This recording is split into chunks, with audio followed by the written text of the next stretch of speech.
شروع کرتا ہوں اللہ تعالیٰ کے نام سے جو بڑا مہربان نہایت رحم والا ہے۔ حضرت ابو ہریرہ رضی اللہ تعالیٰ عنہ کہتے ہیں کہ رسول کریم صلی اللہ علیہ وآلہ وسلم نے فرمایا، ہلاک ہو وہ شخص جو دینار کا غلام ہو، درہم کا غلام ہو اور چادر کا غلام ہو، یعنی اس شخص کے لیے آخرت میں ہلاکت و تباہی مقدر ہے جس نے مال و دولت کے حصول کو اپنا مقصد زندگی بنا لیا ہو، دنیاوی عیش و تمول کو معبود جبار کی رضا و خوشنودی پر ترجیح دیتا ہے اور طلب مال و حصول زر کی راہ میں ناجائز و حرام وسائل و ذرائع اختیار کرنے سے باز نہ رہتا ہو، اور پھر جو کچھ کماتا ہو اس کو از راہ بخل جمع کر دیتا ہو کہ نہ اس مال کے حقوق کو ادا کرتا ہو، نہ اللہ کی راہ میں اور اللہ کی خوشنودی کے لیے اس کو خرچ کرتا ہو، اور اس کے ساتھ ہی اپنی شان و شوکت اور بڑائی جتانے کے لیے لباس فاخرہ زیب تن کرتا ہو اور ناروا اطوار پر زیب و زینت میں مبتلا ہو، اور ایسے شخص کی علامت یہ ہے کہ جب اس کو مال و دولت اور لباس فاخرہ ملے تو خوش اور راضی ہو، اور اگر نہ ملے تو ناراض و ناخوش ہو، گویا اس کی طبیعت کا میلان ہمیشہ لوگوں کے مال و زر کی طرف رہتا ہو، اور ہر وقت اس حرص میں مبتلا رہتا ہے کہ فلاں شخص سے فلاں چیز حاصل ہو جائے۔ چنانچہ اگر لوگ اس کی حرص و تمنا کو پورا کرتے ہیں تو وہ ان سے خوش رہتا ہے، اور اگر ان کی طرف سے اس کی حرص و طمع کی تکمیل نہیں ہوتی تو اس سے ناخوش و ناراض ہو جاتا ہے۔ اور یہ بھی ممکن ہے کہ اس دینے یا نہ دینے کا تعلق اللہ تعالیٰ سے ہو، یعنی اگر اللہ تعالیٰ اس کی خواہش کے مطابق اس کو مال و دولت اور سامان تعیش عطا کرتا ہے تو وہ اس سے خوش ہو جاتا ہے،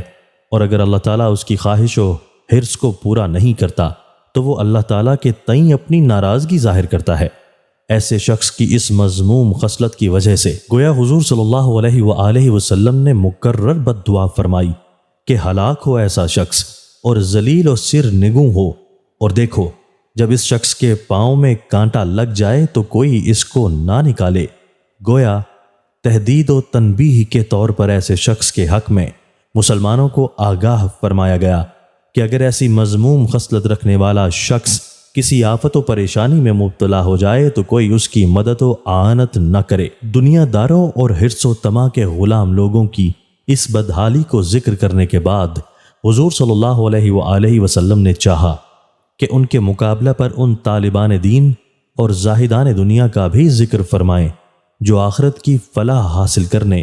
اور دین کو سر بلند کرنے کے لیے محنت و مشقت اور جہاد کے ذریعہ اللہ کی راہ میں مشغول رہتے ہیں،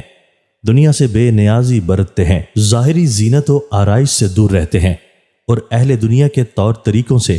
اپنے کو الگ رکھتے ہیں، اور اس وجہ سے ظاہر پرستوں کی نظر میں نہایت کمتر و حقیر معلوم ہوتے ہیں۔ چنانچہ آپ صلی اللہ علیہ وآلہ وسلم نے فرمایا، سعادت و خوش بختی ہے اس بندے کے لیے جو اللہ کی راہ میں جہاد کرنے کے لیے اپنے گھوڑے کی باگ پکڑے کھڑا ہے، اس کے سر کے بال پراگندہ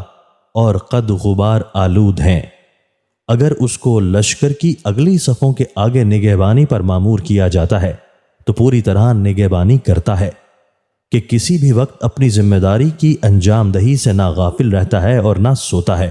بلکہ ہر وقت پوری ہوشیاری اور چستی کے ساتھ نگہبانی کرتا ہے، اور اگر اس کو لشکر کے پیچھے رکھا جاتا ہے تو لشکر کے پیچھے ہی رہتا ہے، یعنی وہ امیر لشکر اور مسلمانوں کی پوری تابعداری کرتا ہے کہ اس کو جس جگہ مامور کیا جاتا ہے وہیں اپنا فرض انجام دیتا ہے، اور اس سے جو کچھ کہا جاتا ہے اس پر پوری طرح عمل کرتا ہے، تکبر اور ضد و اصرار نہیں کرتا، اور خدا کے نزدیک اپنے اس مرتبہ و سعادت کے باوجود اپنے معاشرہ میں اس قدر سادگی، جاہ و مال اور شان و شوکت سے اس قدر بے نیازی اور اس قدر انکساری کے ساتھ رہتا ہے کہ دنیا دار اس کو کوئی وقت و اہمیت نہیں دیتے، یہاں تک کہ اگر وہ لوگوں کی محفلوں میں شریک ہونا چاہتا ہے تو اس کو شرکت کی اجازت نہیں دی جاتی، اور اگر کسی کی سفارش کرتا ہے تو اس کی سفارش قبول نہیں کی جاتی۔